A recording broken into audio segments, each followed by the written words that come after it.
This is John Spencer, and you're watching the Break It Down show. You have this incredible opportunity because you chair the Modern War Institute, and here's this modern war that we never thought would drop in our laps. And you're trying to help us understand all this stuff. You're going to Ukraine all the time. If anybody doesn't know, this is John Spencer. You can go look it up yourself and see.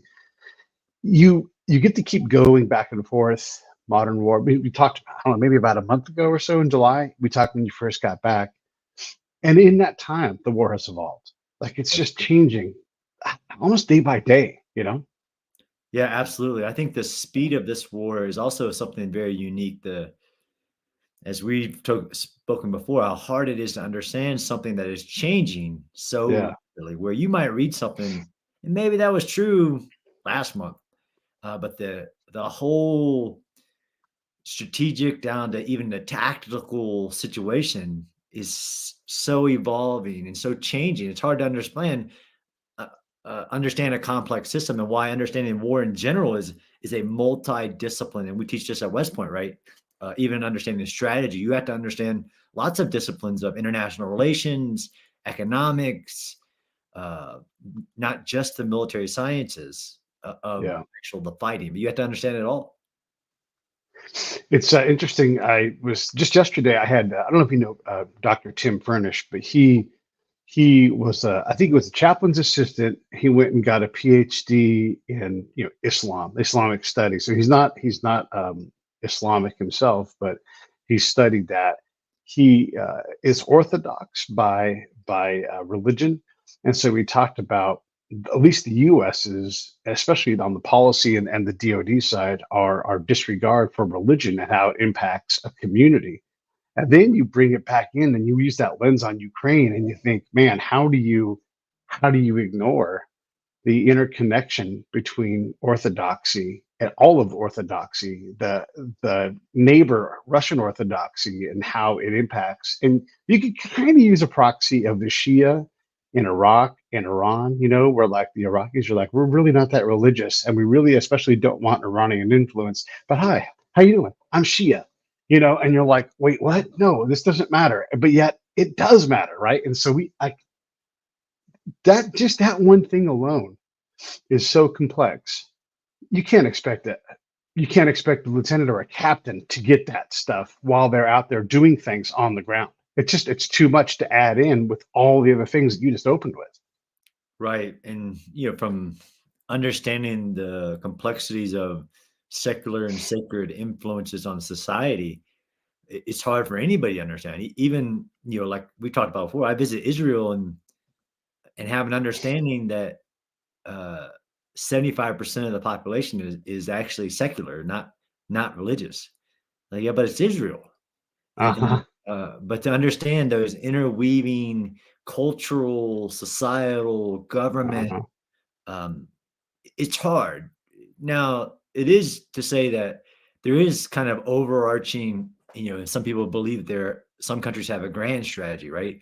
One of the grand strategies may do no harm, right? Like they're in the pursuit of good values. And yeah, they're going to mess it all up and they're not going to understand, but that doesn't mean that there should be inaction, right? Mm. Different places. Like the human values of life, freedom, all these things that are just human nature. And then again, why Ukraine is so much more, and why I keep going back. One, I go back for my job, and we can talk about that, like specific research, but to also to have an understanding that that it goes back, centuries, the issues there, that Yeah. it does have a very modern relevance to all countries of the world when you start talking about recolonization of satellite states, when you talk about just war theory, when you talk about um, genocide, and not actually,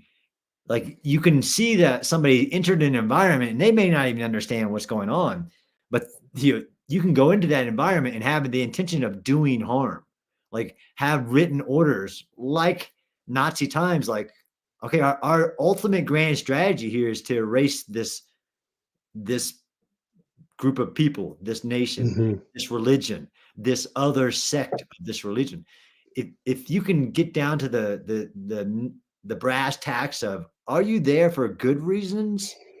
And we can talk about messing up Afghanistan and messing up Iraq, but Yeah.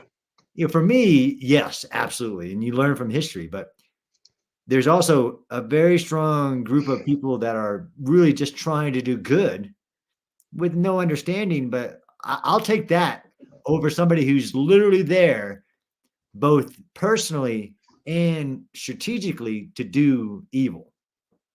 Yeah. Boy, there's a lot. There's a lot. There's a lot. There's a lot in that what you just said.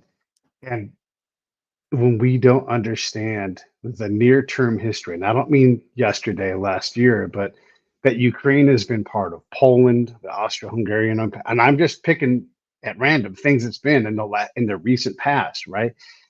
It's been, I mean, oh my gosh, this is a really complex thing. And when you look at grand strategy and you understand how hard it's been to quell a certain people, or what a thorn in the side in other people has been, you're like, what if we just beat these people and dominate them, kill them, they won't be a problem anymore. And then we can go forward with our grand good vision, right? You're not going to convince people who are like, if we could only just get these things out of our way, because that is any group of people, right? Every group of people, Democrats, if we could just, how many times you hear, if we could just end the Republican Party?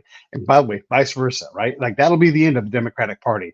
And then we could finally get to work on the good things. Like this is, as soon as anybody wants to think that they don't do this, all big groups want to get their adversary out of their way. Right. This is, again, wipe it all away and determine what are the core things and the reasons you're doing the things you're doing, whether that's um, allowing people to have agency over their own life and their own Right. country and the government and self-determination, all of that. But I agree with you, even understanding geography. And I just read a very good book. And it was actually on my way into this next trip as I continue to try to have just a broader understanding, called The Gates of Europe, which is just an amazing understanding of geography, right? Why has Afghanistan been the death of empires? Is because of its geography Yeah. and where it sits. If you understand the plane and the gates of Europe, which is Ukraine, right? The breadbasket, the steppes, all of that, you start to understand even more and more and more. But coming back to now, right, today, Yeah. the human factors of uh, human rights, self determination, all these things, that there are many reasons why the world is supporting Ukraine. Some of them are straightforward and some of them are complex. And that's the way, if you understand international relations and all of that, then you can start to understand whether what side you should be on, because you do have to pick a side. Yeah. Yeah. Yeah. Yeah. You do. I mean, I guess you could pick no side, right? But that is its own side in and of itself. I wanted to also bring this other element in here, and I'm going to put this article up. It's a new article from the New Yorker, and it talks about Elon Musk and his role in the war.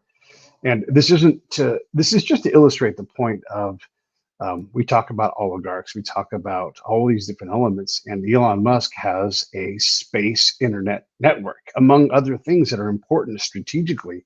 And in this article, among the things to talk about, this is Ukraine is using this network, and for a while, Elon Musk is like, yeah, I guess go ahead and use it. We won't charge you. And then he's like, hey, this is getting kind of expensive. We're gonna have to figure something out. I'm gonna turn it off. And they're like, we can't turn it off. Lives are on the line. He's like, by the way, I have a real moral problem with you guys using my private product against another country. And I'm a businessman, and this is putting me in a bad spot, and we still don't have a contract, and so we can look cross-eyed at Elon Musk and say, I don't like that, but he's not wrong, right? Like he is in a spot where he's like, I have to deal with China and Russia and all these other countries because I am a worldwide businessman. You're using my product for free to kill people.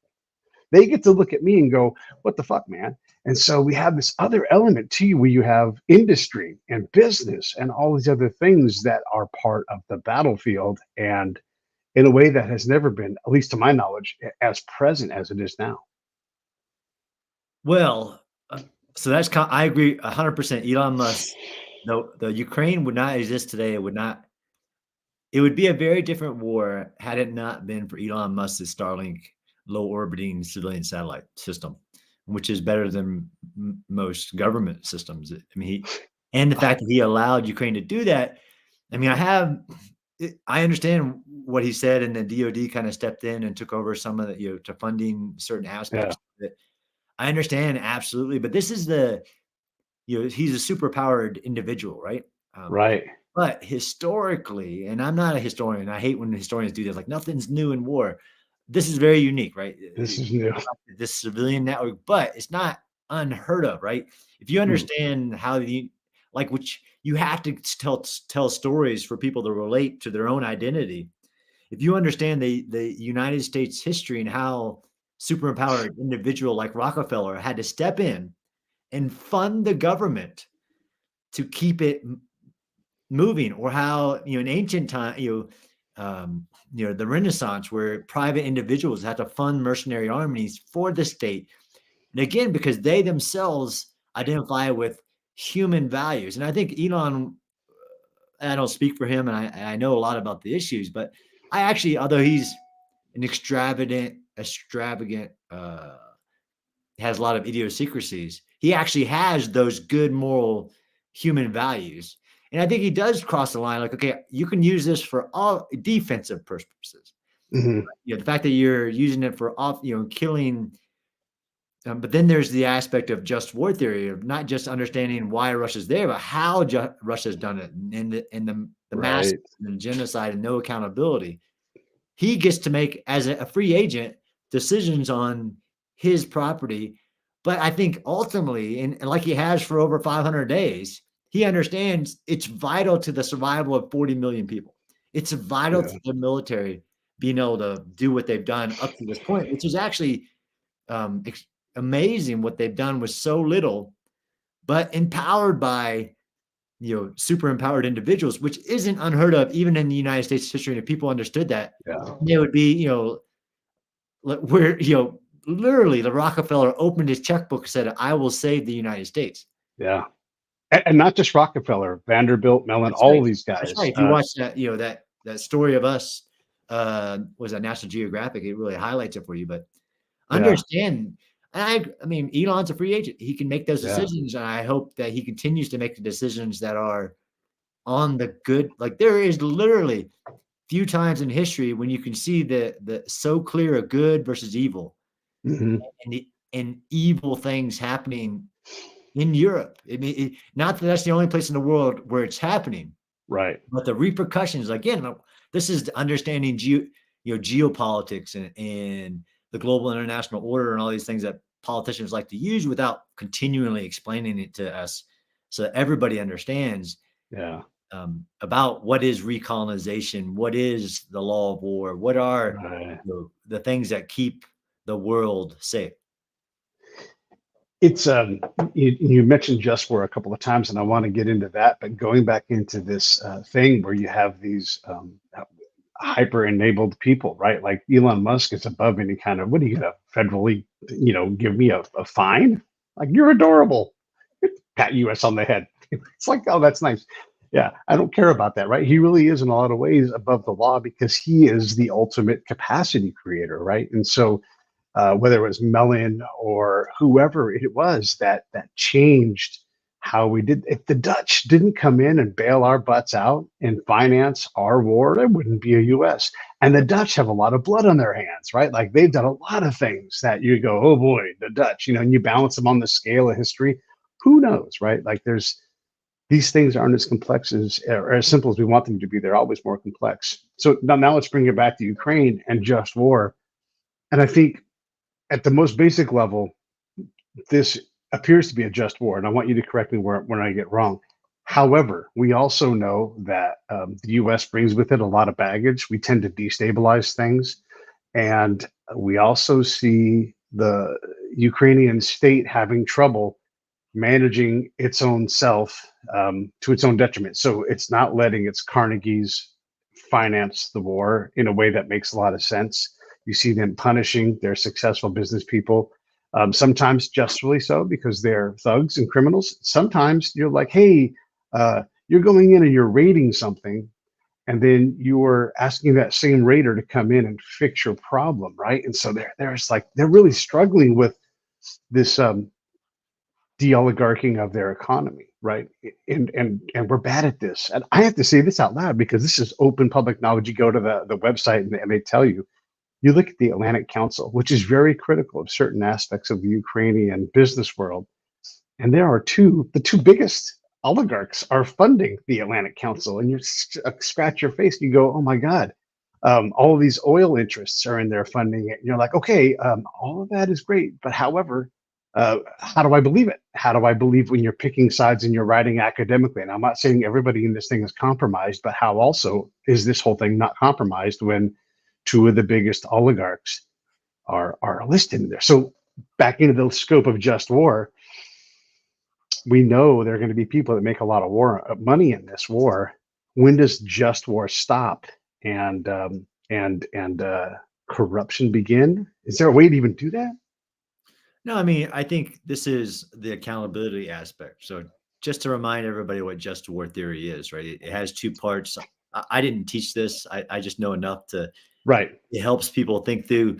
Just war theory is broken up into two parts. Just war, as in why is the war happening? What are the reasons of the war? Is there a just cause? That can be argued, especially in Ukraine and Russia. Like, some people will make an argument on Russia, the reasons Russia invaded a sovereign state, which is actually illegal, as stated by the United Nations. So there's the cause of the war. Is it just? Is it right or wrong? And then there's just execution of the war, which is actually part of just war theory too. Like, okay, these two current, whatever the reason that these two nations are at war with each other, there is actually just war theory is that it will be executed uh, justly, as in, honorably, as in under the laws of war, and not genocide, all these things. So even if I can't get people to agree on the just reasons of a war, I can usually get people to agree on that it should be executed in a certain way. That's the evolution of human history, and the laws of war actually predate World War I. I mean, there's just things that we have agreed to that we won't do in war. And if you understand what Russia has done in Ukraine, is that especially in just execution and accountability. And I think this was where it gets to corruption, right? Resource drives corruption, right? Resource curse drives corruption. But again, it gets to that value of, do you have the pursuit of accountability, right? Whether you have corruption task forces, you have the processes and all this, corruption will always be there because it's human. There's humans involved. But as a nation, right? And that's why these people that do this, like the corruption index that rates nations and by their corruption in their government, is it the country, whichever we're talking about, like in a war, trying to reduce corruption, trying to hold people accountable when it's identified, like in a war crime? Like, yeah, soldiers do bad things. You and I both notice. And the U.S. has its own history of soldiers doing really bad things. But under this just execution of a war, there is also a process of accountability. Like, look, that's wrong. Right. And this is what I'm seeing in President Zelensky's government. And I'm not I am definitely not. This is, especially, I know where I don't know enough. But when I see him firing, military recruitment facilities, when I see him firing the head of this organization, this agency, because of corruption, that gives me some sense of, ultimately, they're trying to reduce corruption. They're not encouraging it. They're not. It's not something that is endemic of their society, which is, breaking from other eras of societal development, as we know, like in Afghanistan, where they don't view it as corruption. They look at, here's my cut of this deal. That's just the way we do things. No, I hear you, and you hope that the cleaning of house is working, right? But I just, I'm suspect when we're around it, because we tend to have a very different view as to what is and isn't corrupt, and we always absolve ourselves, the U.S., of our corruption, and so I'm just always suspect of that, Yeah, but this is where other values, not that the United States has it right, but other values like the free press, so that people can alert the population to corruption. Yeah. If you, like Russia, China, have massive resources assigned to Uh, ensure that freedom of information does not exist, Yeah. then you aren't in the pursuit of reducing corruption, right? If you don't Oh allow yeah. free press, and I can tell you from being in Ukraine is they've definitely adopted the free press. They're not, they don't have secret police that are going out there and shutting down news agencies and um, tracking people down that say bad things. That's not Right. not that country. What do you think about the numbers in terms of casualties and material loss that are coming out? I mean, it's very hard on our end of things because I've not been there, but it's very hard to understand. We have a sense that if anything, it's a positive stalemate right now for Ukraine. But what do you think of the numbers when you see them in terms of what Russia's lost and what Ukraine has lost? You think it's pretty accurate overall?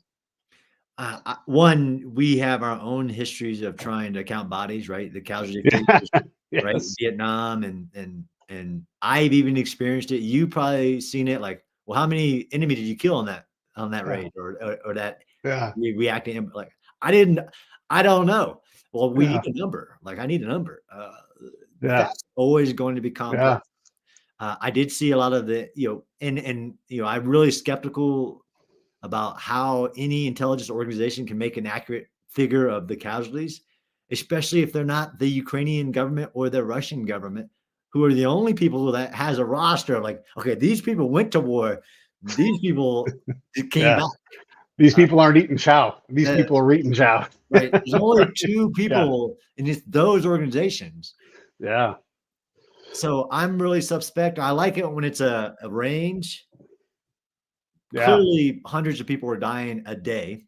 Most people Right. agree that the casualty figures, because of the dead bodies on the battlefield, even from satellite imagery, believe that Russia has lost a lot more than Ukraine has lost. Yeah. Ukraine has Yeah. closely guarded their casualty figures for many uh, strategic reasons, right? This is the complexity of fighting a war in the modern era. Where you and I both can watch battles unfold. We can watch lines on a map. They have also the war is the war of perception, and the Mhm. perception of whether they're winning or losing determines their survival and outcomes of this Yeah. war. Right? They won the war for Ukraine, but there is still a fight for a piece of Ukraine. Like 1/5 of Ukraine is still occupied illegally by, again, not John Spencer's opinion, by the greater United Nations Right. opinion, illegally occupied by Russia. That's still a lot of territory. The casualties are immense, yes, and I don't, but I'd rather when it's a figure. But you're talking, already 500,000 plus dead because Russia believes it Ukraine should not exist. Yeah. That's I mean, that's a significant thing, right? Like you're talking a big space of land. If Ukraine is, it's a little smaller, but roughly the size of Texas, and you chunk 1/5 of it out, that's I mean, that's the panhandle. It's a lot. It's a lot of Texas that you just clubbed out, and then 500,000 people. It's a lot. Yeah, It's a lot of people. and it's the, understanding all these other disciplines that if you take away Ukraine's entire coast and it doesn't have the possibility of getting grain to the outside world, it literally could destroy their economy. Although Right. they're building redundancies and everything, it's generational altering of a Yeah. complete nation. It's not Yeah. like you just gave away, Galveston, like a portion, like you're taking away its ability to survival, which is a strategy of genocide. Is I don't have to kill you all. I can just cut you off Right. and make it so that your populations have to migrate. I make it so you no longer have a strong economic resource. Yeah. Russia Yeah. relies on petros for resources, right? That's just number one thing that makes it a nation is its petrol resources. Well, Ukraine relies on, agricultural resources. And I know you know this is more than I. It could choke a nation and have generational impacts. Yeah. I mean, you look at a country like Moldova, which shares a border with Ukraine, and they're stuck. They can't do. They don't have much space, and they can't get anything in or out, and so they're sort of beholden to whoever's around them. Partly because they're I think they're double landlocked. They can. they can't get out anywhere, right? And so they always have to have a deal with somebody else just to they're always beholden to somebody else because they don't have that autonomy to bust out. And that's what makes that seaport so valuable to Ukraine. And you're right, you have to fight hard for that because that always ends up in a fight if you don't have control over that. You're always going to have to give something up to maintain access to that place. Just like Kaliningrad for Russia, that is important to them to keep that. They need that little chip right there, and that's why it remains because they fought for it. And they'll be damned if they're going to give it up over nothing. Yep. And these are those geopolitical decisions that each nation is making. And while we want to simplify the war, it's Yeah. not that easy. What do you think of where Ukraine is right now? The I know you've talked about this. Anybody who's is on X or Twitter, you'll see quite often John is talking about the region. So if you want to learn more, you can always hear him talking on there. But the counteroffensive, there is a perception that it's failing, has failed, will fail no matter what. But what are your thoughts on the counteroffensive? Yeah, so I just got back last month. Of course, I'm there for a reason. I'm researching urban battles and was sure to write about them in my way. Now I was researching the Battle of Mariupol, which I still think is a legendary, epic battle that will span across multiple generations. I did get a lot of updates on the counteroffensive, but I also understand enough, one, that there are very few people that actually have the true insights. And Mm, what when I do interviews about it, like what are the measures of that we say are failed, didn't meet expectations, expectation management. Uh, you know, to a Ukrainian, I'm sure the forward progress and liberation of any town or village is a success. mm, The showing the world that despite all the challenges of building a military from 100,000 to a million, they can still go on the offensive and have tactical gains against all the Russia that we thought it was. Do I agree that even I had greater expectations for the counteroffensive, but I don't have you know, even when I'm on the ground, I'm meeting other friends who are literally on the front line trying to get an assessment mhm, of units, equipment, tactics, leadership, all of these things that equal kind of those battlefield gains. But this is that perception of time and success that Ukraine has to fight, and why they don't release things like casualty study. Like they are so dependent on these resources to liberate more of their land that they have to have a perception of doing good, mm, and advancing. Right? Nobody wants a forever war. Nobody wants to. yeah, 50 plus nations don't want to fund a forever war. It's just a fact of geopolitics. And they're yeah, like our issues, right? We do have a presidential election coming on. That does matter to Ukraine. And our political leaders being able to say, like, not only is this, we should be supporting them, but it's working, right? The strategy is working, the sanctions, the aid to Ukraine. right. Ukraine has to show all these different nations that it's having success and that this strategy is working. It'd work a lot better if the resources were increased. But the counteroffensive, because of the way news works and perceptions and information, it needed to have a lot of success. Whether you're measuring success by territory regained and or are you measuring it by time? How do you want to see this rapid, left hook, which is all complex without an understanding. Here's the issue, Pete. And I know you are in the pursuit of understanding. Is that people Yeah. make these comments with no understanding Oh, yeah. of even military sciences, let alone those global perceptions that are required. But I don't like when people make solid statements. If I know they don't have the understanding it takes, I don't have the understanding. Of course, I have individual values. I want Ukraine to win. I want Ukraine to achieve a victory. I wanted them to punch to the Azov Sea immediately, cut off the land bridge. I wanted those things too, but I also have enough knowledge to understand that in order to breach hundreds of miles of now mined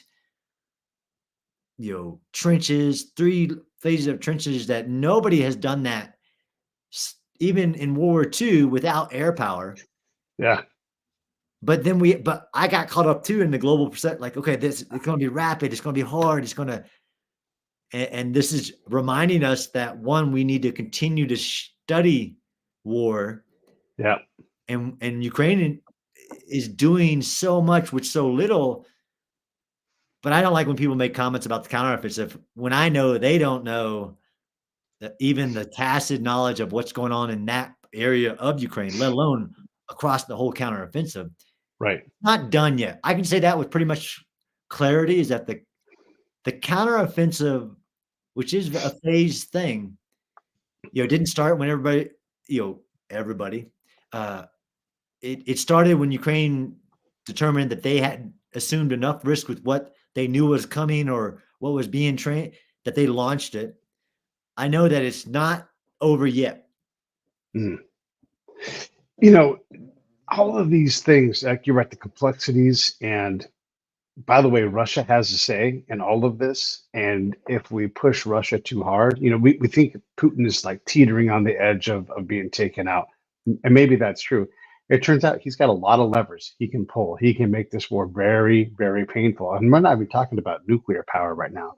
Just in general, he's got partnerships all over the world and he's got ways to make this painful. And so you do like it's a very delicate dance, right? And being able to work with what you got, and there's just an energy that you have to manage. You can't, Ukraine can't just say, I want this, so X will happen. It doesn't, the math doesn't work like that. And the amount of time Ukraine has to fight this war as hard as it can, that is always like that window's always closing. And maybe you can artificially expand it, but here comes an election. It's like, oh, we're gonna carve it out. And then it's an enormous push pull on this energy to keep that window open. And I'm gonna tell you, just like okay, and I get this from my tankers. Like, yeah, we'll give you a bunch of Abrams tanks. You have to run these things 24/7, and they consume this much gallons of fuel per minute. And so to keep these things in the field and running costs this much of your budget that you're going to get. And you don't know how to run them like professionals. And so that's going to cost you this much. Oh, now we're out of the scope of possibility. So we're not going to give you these tanks because you don't have the capacity to drive them. And so let's give you something that is going to work, and we're going to give you this instead, Brad's or whatever it's going to be. And so all of this stuff, man, it's complex. It's not as push and play as we want it to be. And as much as we're in this multi-domain warfare, it turns out trenches and mines are really, really effective, because unless you can defeat them, all of a sudden you go back 100 years in time. Exactly. And understanding that each piece, the news and we like to get focused on pieces of technology and Right. pieces of modern equipment that actually can have a greater immediate battlefield effect, and some are just these vital pieces of a pie that is, like you said, modern warfare that Ukraine has had to live without. Yeah. But I think this is another understanding again of geography and culture and actual a civility, an actual society, is that I have even been surprised at what Ukraine has been able to do despite, Yeah. they can't, they could never use a Patriot system, right? It takes years to be able to Yeah. figure out how to, and you have to have this, you have to have that. It won't help them. I like the fact that Ukraine has shown every naysayer, especially about technological advancements, wrong. That they can do it. Yeah, no matter how much, because they're a society of very, they're not trying to like, I think it was General McMaster in Afghanistan who said, "Look, you want me to build an army, and 100% of my new recruits can't read." All right, that's Right. not Ukraine. Right. The Right. people I meet in Ukraine who are in the military are like engineers. Like I was this engineer. I was that engineer. I like, damn, like, is this a Yeah. society of engineers? They have proven everybody wrong on how long it takes to train, field, maintain, incorporate Yeah. any piece of equipment. But that's Yeah. also understanding like each one of those pieces of equipment like the tank, right? We gave them 30 Abrams. Like it's a 1,000,000-man army. That's not even a battalion of tanks. Yeah, they of course are grateful and say thank you, and we'll use it, and we'll actually probably do things that you don't even know it's capable of doing. They figure it out, whether it's running on different fuel. Like it's crazy Yeah. what they've done, and it's again, I love my job that I get to understand, experience, learn about these things. Whether it's like the the Skylink, Elon Musk's how that allowed Mariupol to survive for as long as it did because they were able, once they got it, to communicate from within bunkers and have teleconference with the president. Like it would be like in the Alamo, you were Yeah. talking to the president in DC saying, "Yes, help is on the way," or "Help's not on the way, man." Make Right. uh, Oh yeah. it these things these things are all important in this new modern battlefield. But Yeah. I agree, there's some things that people try to discount in it, and I know you will appreciate that. Even in our military, which I get very frustrated by, like, look, don't give me this ideal of future warfare that you're imagining, right? Where we have automatic translators and we have virtual goggles that, uh, and we, everything, robotics and artificial intelligence. Like, no, you're still going to need tens of thousands of artillery rounds per day. You're still going to need Yeah. to know how Yeah. to build a trench line and hold a Right. piece of ground. Yeah. You're now going to need a drone in every squad, and it needs to be cheap, expendable. Uh, and that's not what the US military currently has. It's almost like we're not listening to what we're seeing in front of our face. I remember the first night vision goggles I put on, the PNG fives, I think it was, and we had to walk through the forest like this because you would walk straight into a tree if you didn't. You had no 3D, which matters, and you're like, I might fall into a ravine, and so yes, you have the capability, but how do you use it? Now nods have gotten a lot better, and I, it's nowhere near that. But when you get new technology and you think, oh, we're just going to do this. You're out like a drone. Like when the first drones, when I was in Bosnia, they'd send them up, and they did a lot of work. Those Marines, that they were attached to our unit, and actually my little CI team, they were with us on our little camp, and so we would take them out and go do some human missions with them just to get them off the camp. But most of those things, not most of them, a lot of those drones crashed, and then we would go find the farmer and get what was left and bring it back. But now look at what drones do. I mean, it's amazing. But those first things when they talk about the modern war and automatic translators, you're gonna be like, this damn thing. Yeah, right. Like, and somebody's going to have to go get Johnny Five when his batteries run out. Oh yeah, yeah, yeah, yeah. And there's these things It's that we study in like at West Point, we teach about revolutions in military affairs, right? Something uh-huh. usually it's usually technology, but it also can be societal, right? The levee en masse, Napoleon and the French Revolution, and the ability to have a citizen-based military. There are Right. things that are called revolutions in military affairs. And what's unique about Ukraine is that we're seeing inordinate impact of single pieces of technology that aren't revolutions in military affairs, but because Ukraine has had to fight without the complete suite of combined arms, that where the HIMARS was introduced, which is just long range rockets, it actually had an immediate, visible, very impactful impact on the war because of the fact of, Russia's lack of counter battery, Russia's lack Mm, of long ranging systems. This is the again, understanding military science is why you might argue, well, somebody might argue because they are, again, so close-minded to the way they think about war that, that single piece of equipment won't help Ukraine. Like the F-16. Like, oh, that won't help. That won't have an immediate impact. Blah, blah, blah, blah. Uh, Look, I don't even have an understanding on different brigades and divisions of the Ukrainian military and what they do and don't have. But I can see when 4 HIMARS has an immediate impact on the battlefield, or mm, sea drones that they built themselves have an right. immediate impact on the battlefield. This is, again, Yeah. uh, you got to be in the pursuit of understanding, not be closed-minded. I think Ukraine needs it all because they don't have it all, and they will surprise you. Like and you might remember, we might have talked about Nagorno-Karabakh, the war of 2020, where we saw modern killer drones having a huge impact. But there was a reason for that. But we also saw, and most people forget, like Azerbaijan took biplanes and turned them into remote control biplanes and Yeah. flew them at the Armenians basically in Nagorno-Karabakh so that the air defense would reveal itself and then they could kill it later. So they took literally biplanes and turned them into autonomous biplanes and flew Oh them yeah. in war and had a huge impact with them. So don't tell me that Ukraine can't use this or that piece of equipment. Of course, there'll be challenges, but I also worked in that five-sided puzzle house in the Pentagon. That, trust me, there's thousands of people that are working through the challenges of whatever it is, trying to help because we believe that there is good reasons in order to support Ukraine.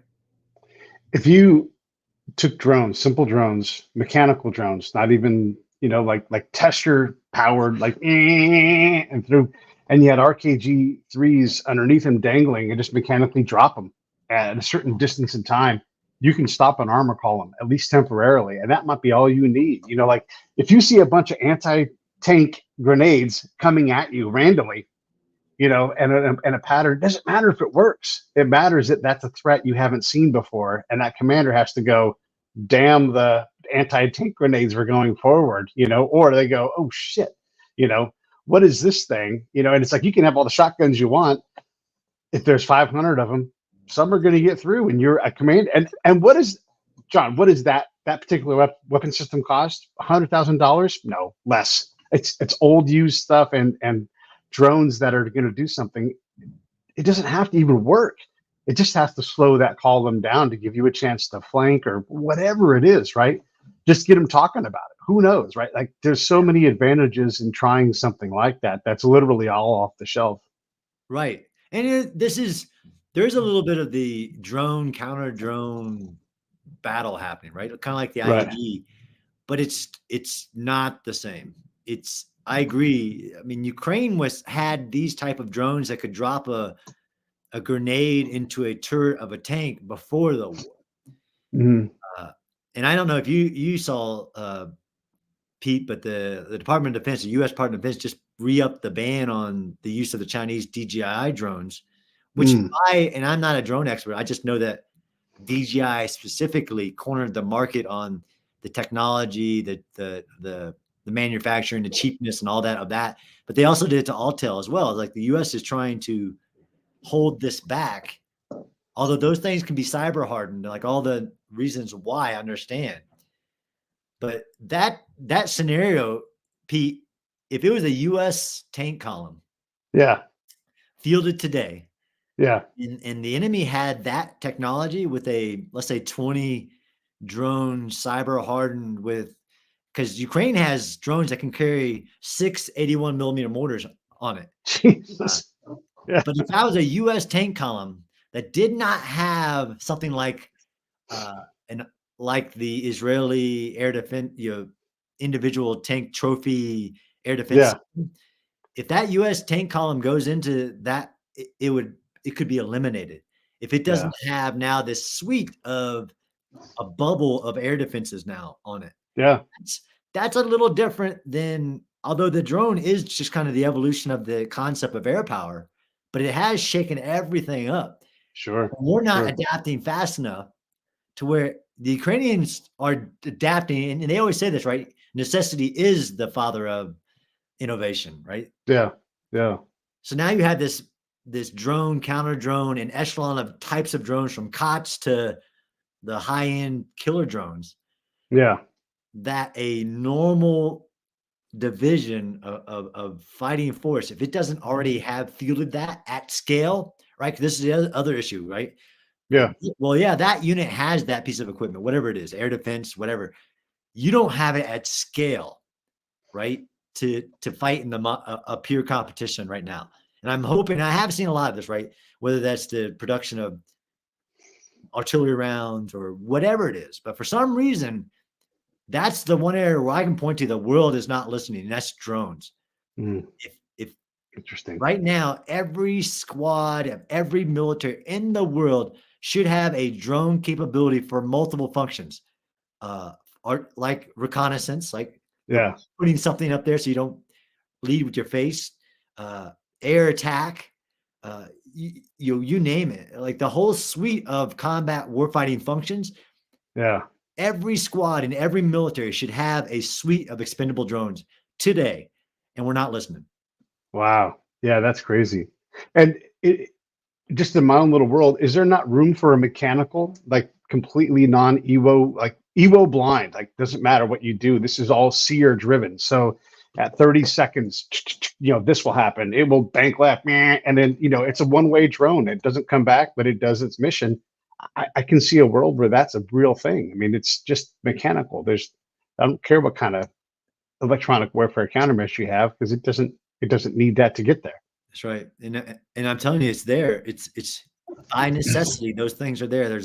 There was some of that. Even ISIS had, and most people don't. ISIS had innovation teams of people developing Wow. different types of drones for it. Right, Yeah. GPS denied, so you don't need a GPS. It goes on a target, which is kind of the Iranian Shaheed, right? The Iranian Yeah. Shaheed, you have to actually physically shoot it down.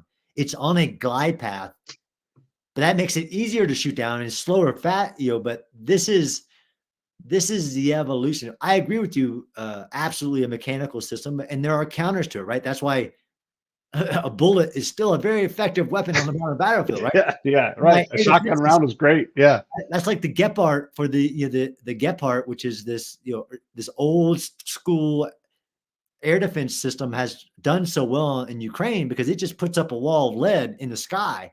And I don't care Yeah. what your fancy thing is, if it runs into that wall of lead, it's going down, right? Right. This isn't Jedi force field kind of stuff. Mm.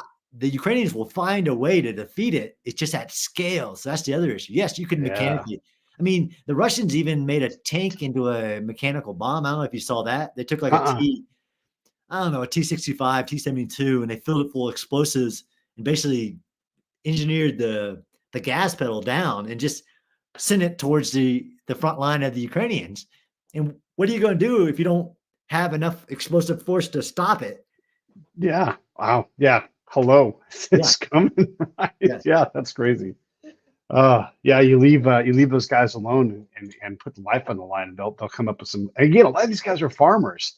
They can fix and build anything. You have all this. You got a welder. Oh, okay, great. This thing's not coming back. Okay, great. They'll make anything out of anything. It's amazing. I wanted to ask you this because we talked about Elon Musk earlier and his role in the war.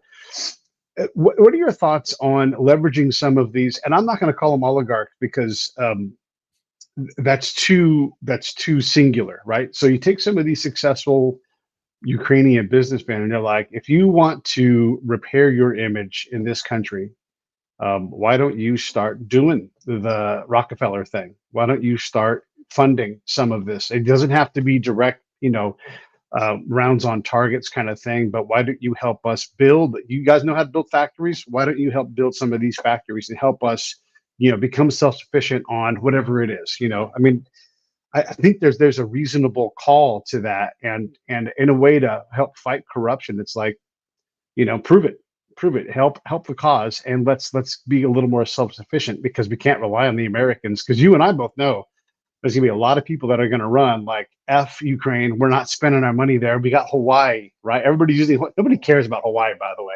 We only got $700. I'm going to run on that. And then they're going to get elected on anti-Ukraine, right? That's legitimately going to happen. It's going to get harder to get money. So that's my question is, what are your thoughts on leveraging the fantastic business people they have and just saying, help us internally? Absolutely, Pete. But I think it's already happening, and this is my job as Yeah. I don't know if you saw I came back from Ukraine this last time, and I wrote this story about this basically this modern day Rambo. Yeah. Yeah. Yeah. I saw that. Yeah. Yeah. Yeah. So I get this pushback that Ukraine doesn't need to tell its story right now; it needs to fight a war. I Yeah. know enough, but I don't know enough. Like I know enough where I don't know, but I also know plenty of stories, like the fact that there's the territorial defense is one of the armies in Ukraine, right? It started off as this idea that wasn't even around when the war started. It had a max of 10,000, right? Like community defenders. That expanded to it's basically an army of 100,000 people that are fought like line battalions. Like 80% or more of its resources come from a NGO called Come Back Alive, which is a Ukrainian led, resourced, and although they take donation, private organization that basically is resourcing this military that is separate than the Ukrainian army. I agree Mm, with you. I think it's happening, but here's the issue: is that Ukraine has to do better at telling its story because they have, the fencing. They have, they're standing up a Veterans Affairs that's with ours, trying to get ahead of all these problems. They have private organizations and private people funding drone development, purchasing of like in Kherson, humanitarian aid, all these issues. But I agree, they don't make the level of our global news, right? I think these are the people stories. That's why I wanted to write about Gino, right? One, yeah, he's just an all around badass. But to understand that that's the level of fight that was in a single Ukrainian who survived by eating pigeons and dogs in the basements of Mariupol until they did like a SEAL team rescue of this guy out of there.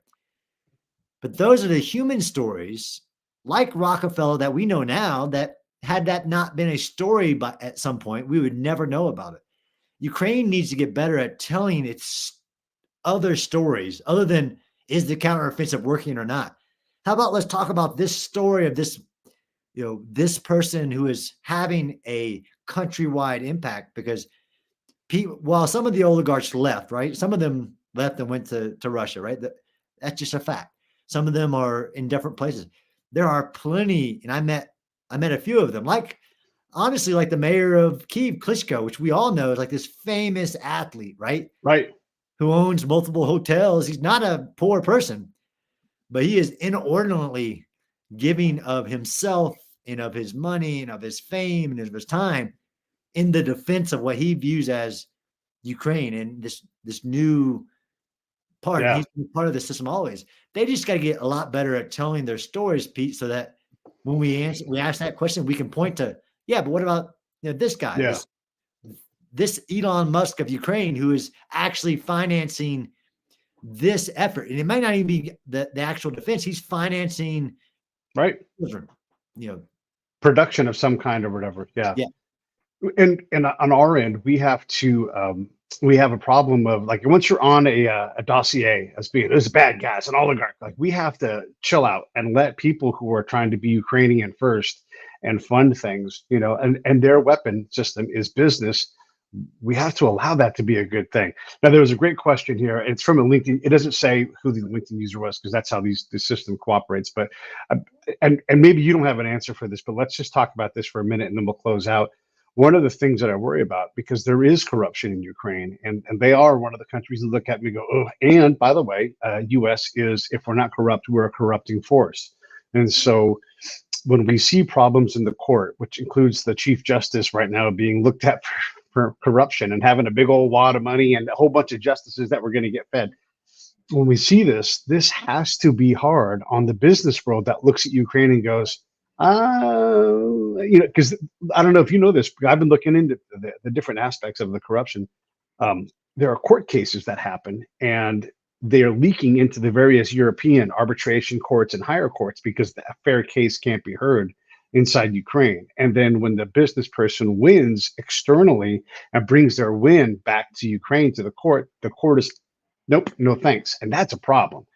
I don't care about right and wrong. What I care about is external business companies going, I can't do business there because I don't know what's going to happen to my business venture there. I don't know what kind of extra deal, because whether or not it's legal in Ukraine, it sure as hell is legal in the rest of Europe. And so if there's a lien, if there's a judgment, and I'm going to do a partnership, and it's going to cost me $100 million on top. So what are your thoughts on how does Ukraine? And maybe you don't have any thoughts on this because I know your deal is not this, but there's a real problem with this corruption side of things, and I just don't look. I don't trust us to get this right. Like how do we get this right this time? We've screwed up too many times in the last 20 years, and I'm not just talking Iraq and Afghanistan. Yeah, I mean, I think, one, using the right comparables of post-war rehabilitation, right, where it's gone horribly wrong, like in parts of India and other, where it's gone good, like in post-World War II Germany and other places. Yeah. So looking at the right like models, and like you said, this is not my area of study. Right. I am aware of a lot of that, and there should be accountability, right? Free press, making those things very visible, right? So transparency is another one, right? Yeah. Transparency, which again, if you understand some of the reforms that President Zelensky and his government, right? It's a government. He's a man, but he has a political party. The parliament has and it's still functioning and doing lots of reforms. But I just personally believe that there is a pursuit to address transparency, corruption, uh, basically older ways of doing things, right? And all these things about dealing with an economy and how that's so complex. And people should hold them accountability if and this is those indexes, right? That's why Afghanistan, despite the US trying to help with good intentions, Yes. it remained one of the most corrupt countries of the world, despite our help, like, corruption task forces and all this stuff. You can only help people so far. Yeah. I Yeah. see a lot of positives. Ukraine is not like you said, you can't judge them from their past. Ukraine today is not Ukraine of last year. It's just changing as where we started this conversation so fast. Yeah. I think Yeah. one of the things that helps it is the free press. It is transparency. It is corruption accountability, which we keep seeing, which is, Yeah. to me, it's an externality of good things. Yeah. From the Good. business world, I can't speak to that, right? Yeah. But you are talking about a place that you're visiting quite often. You're talking about a positive reception when you see what's going on. Your overall experience is that this war is going in the right direction and it's worthy of our investment. 100%. But there is no perfect anything, right? Right. And like, this, be careful with those rocks you're throwing living in a glass house of Oh boy. Oh corrupt boy. Yeah. politicians. Yeah. uh, Yeah. And once you let the war dragon out, it might turn on you and eat you. Like it does what it wants to do and it takes its toll. Hey, the thing I like to ask people, and I may have asked you this before, but it's always a new question each time I ask it, is if I gave you the switch of change, the dial, the knob, the knob or the lever, and you could go and you could get President Biden to make one change, what would be the one change you'd have him make right now?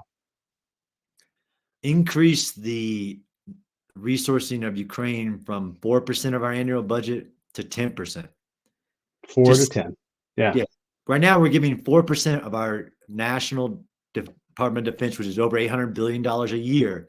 We're giving 4% of that, which is more than we were given last year. But if he would just make that like, look, hey, I understand all these different things and like we're giving them drawdown stuff. We're not giving them things out of prepositioned stock. If you just said that, if I was president, just say, hey, look, I understand all this stuff. But Treasury's over here saying this, Defense is saying that, the State Department's saying this. Increase from 4% to 10%. This war is causing a global tax on all of us. Yeah. As it continues. Right? I don't want to see the cost continue for years. But if you don't make a change, it will continue to draw going, right? I have my wish list of technology, but literally, if you just walked in and go, look, up it to 10% of our annual defense budget. Like, I know all kinds of stuff we're spending in the Department of Defense that I don't agree with. Like, I would rather end the war in Ukraine faster than spend it on some crazy stuff that we spend money on. Same question, but for Zelensky. You get a chance to sit with the boss. What are you have him change? Like, look, I always say, like, there's nobody who can say what Ukraine needs except the Ukrainian. So here's what I would say to President Zelensky: stand up a bigger task force to tell the Ukrainian story. Okay. So that's where stories, a single photo has changed wars in the past. A single story can change the the momentum of this war. But how you package that in multimedia, and he has people doing this, but I would stand up an entire task force whose only job was to highlight things like Ukrainian businessmen who are giving away their fortunes to support Ukraine as a nation. Yeah, It has to get more and bigger. I love it. All right, and Putin, last guy. What are you going to tell him? For Putin, I would Like say actual advice, not like lay down your weapons, but like actual advice. Is that the all people want to survive, right? That is always the number one individual and nation state pursuit. For him, it is understand that the impacts of continuing on this geopolitical trajectory are generational. Russia was viewed diplomatically, economically, everything as a great power. And because of the last 500 plus years and the decisions that have been made, not just in Ukraine, but by Russia in general, it is now, keeps going down that track. It's coming at a cost.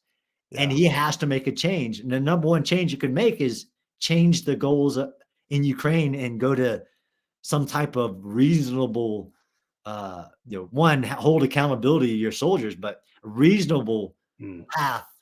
Right now, it's basically almost unrestricted warfare. I mean, he's attacking boats in the sea. Like it is always you can always make a change. He is destroying the Russian state. And not that I care, but you would think that would be the actual piece of advice is stop destroying the Russian state. Stop destroying the Russian state. All right, man. Anything in closing before I wrap this thing up? And thanks, by the way, for coming on. It's always awesome to have you on. Thanks, brother. I appreciate what you do in the pursuit of understanding. Yeah, no worries. I'm gonna roll these credits. Hey, thanks for watching the show. I really appreciate it. Right here, you can subscribe. Please do that. It makes the show grow. Hit that notification bell so you know which incredible guest is coming up next. Down below is the PayPal link. You can put a small subscription in. That is an enormous help. All that money goes right back into the show. And then right up over here are the next episodes you should listen to, curated by